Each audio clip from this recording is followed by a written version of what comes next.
ورتل القرآن ترتيلا. الحمد لله والصلاة والسلام على أشرف المرسلين. السلام عليكم ورحمة الله وبركاته. درسنا اليوم هو معرفة تجويد القرآن الكريم. La leçon d'aujourd'hui, c'est savoir comprendre la définition du mot tajwid dans la récitation du Coran. ما معنى التجويد؟ التجويد في اللغة هو التحسين. يقال فلان جود الشيء أي حسنه وأتقنه، وغايته هو الإحسان والكمال في تلاوة القرآن. Définition du mot tajwid. Le mot tajwid, littéralement, provient du verbe jawada en arabe et qui signifie rendre meilleur. C'est l'embellissement dans la lecture. علم التجويد في الاصطلاح وهو معرفة القواعد والضوابط. وتعلم أحكام التجويد فرض كفاية على المسلمين. إذا قام به البعض سقط عن الكل.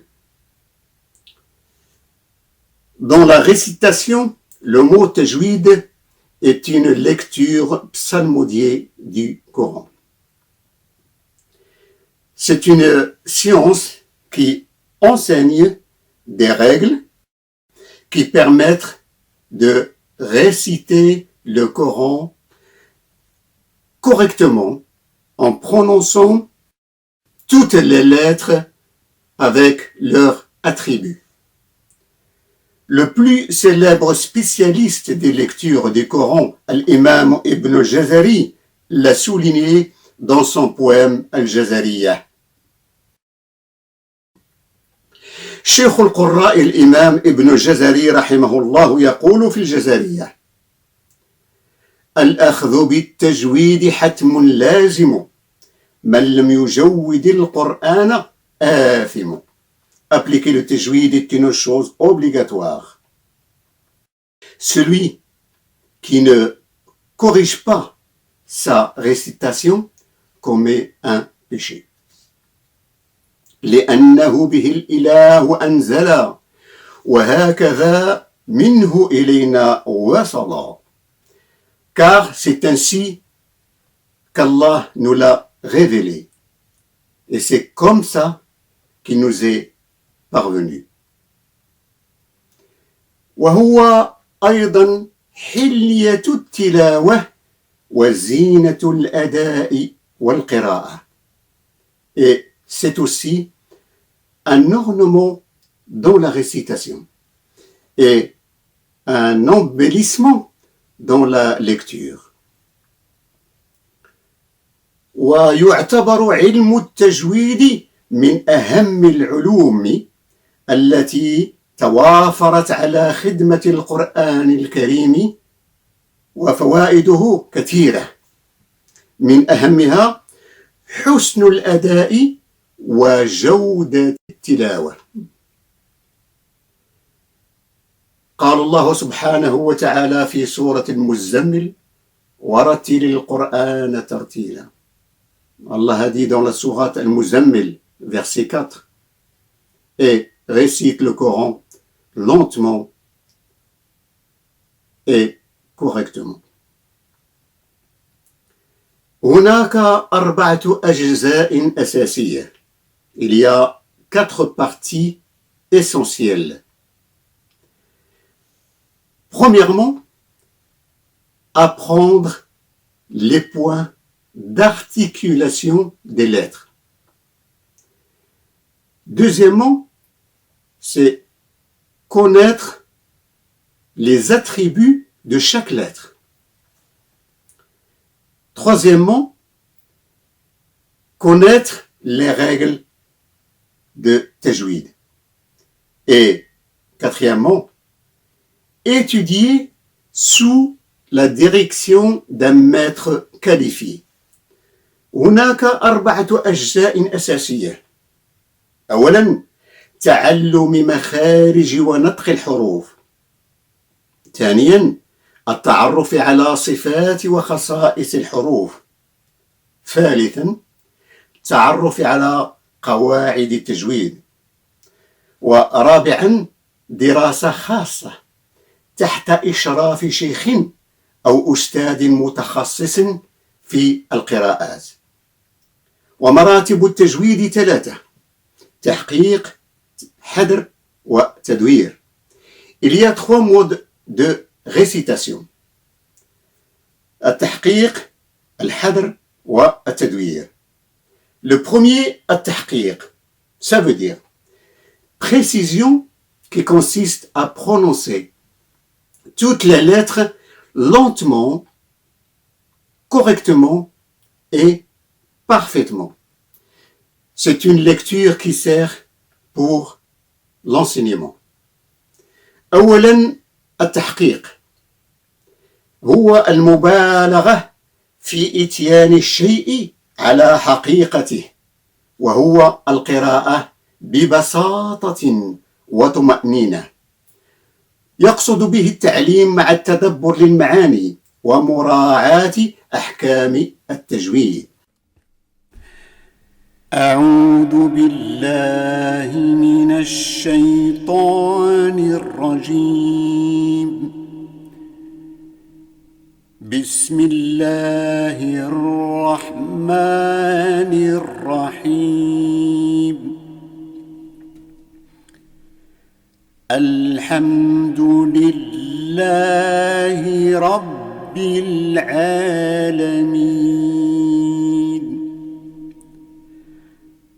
الرحمن الرحيم. مالك يوم الدين.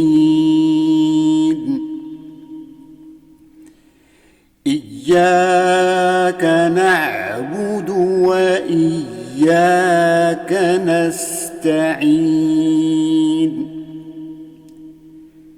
اهدنا الصراط المستقيم.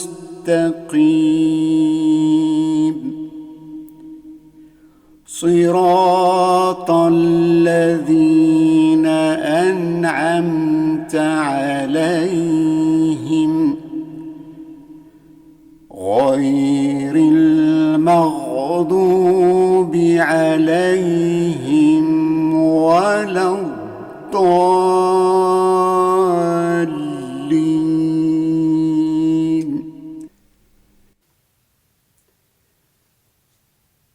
Le deuxième, c'est Al-Hadr.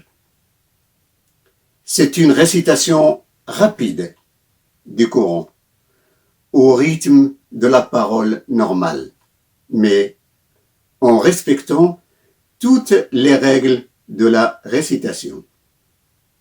ثانيا، الحذر وهو القراءة بسرعة مع مراعاة الأحكام من مخارج وصفات وغنة وإخفاء وإقلاب وإدغام وإظهار وغيرها من الأحكام التي تتعلق بحروف القرآن. أعوذ بالله من الشيطان الرجيم. بسم الله الرحمن الرحيم. الحمد لله رب العالمين. الرحمن الرحيم. مالك يوم الدين. إياك نعبد وإياك نستعين. اهدنا الصراط المستقيم. صراط الذين أنعمت عليهم غير المغضوب عليهم ولا الضالين. Troisièmement, التدوير. C'est un mode de récitation avec une vitesse moyenne, intermédiaire, entre التحقيق et الحذر. ثالثا، التدوير وهو القراءة بطريقة تكون متوسطة بين الطمأنينة والسرعة مع مراعاة الأحكام. أعوذ بالله من الشيطان الرجيم. بسم الله الرحمن الرحيم. الحمد لله رب العالمين، الرحمن الرحيم، مالك يوم الدين، إياك نعبد وإياك نستعين، اهدنا الصراط المستقيم، صراط الذين أنعمت عليهم غير المغضوب عليهم ولا الضالين.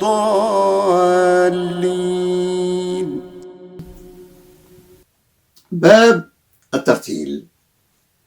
الترتيل هو من أفضل المراتب استنادا إلى قوله تعالى: ورتل القرآن ترتيلا، وهو صفة للقراءة الملتزمة بأحكام التجويد في جميع هذه المراتب الثلاثة: التحقيق والحذر والتدوير. والترتيل هو مرتبة يستمر عليها قارئ القرآن إلا بعد إتقان كل هذه المراتب الثلاثة التي ذكرتها.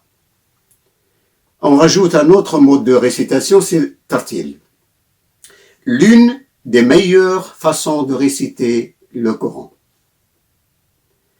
Allah a dit et récite le Coran lentement et correctement. On applique le tartil qu'après avoir maîtrisé les trois autres façons de lecture que j'ai citées tout à l'heure: tahqiq, al-hadr et tadwir. أعوذ بالله من الشيطان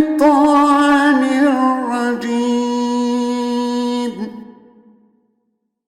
بسم الله الرحمن الرحيم.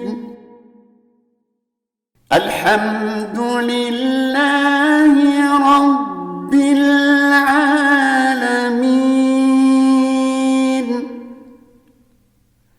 الرحمن الرحيم، مالك يوم الدين، إياك نعبد وإياك نستعين،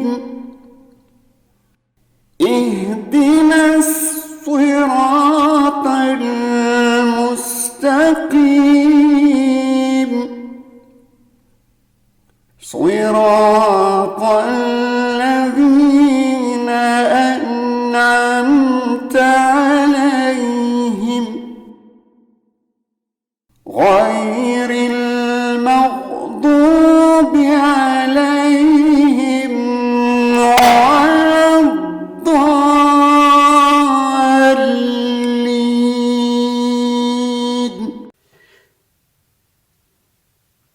Ainsi, je termine la leçon d'aujourd'hui et je vous dis à bientôt dans une autre vidéo afin de poursuivre les leçons des règles de tajwid. Je vous remercie. إلى هنا نختم درسنا اليوم، وموعدنا في شريط فيديو آخر إن شاء الله لكي نتابع دروس قواعد وأحكام التجويد. لكم جزيل الشكر. دمتم بخير. السلام عليكم.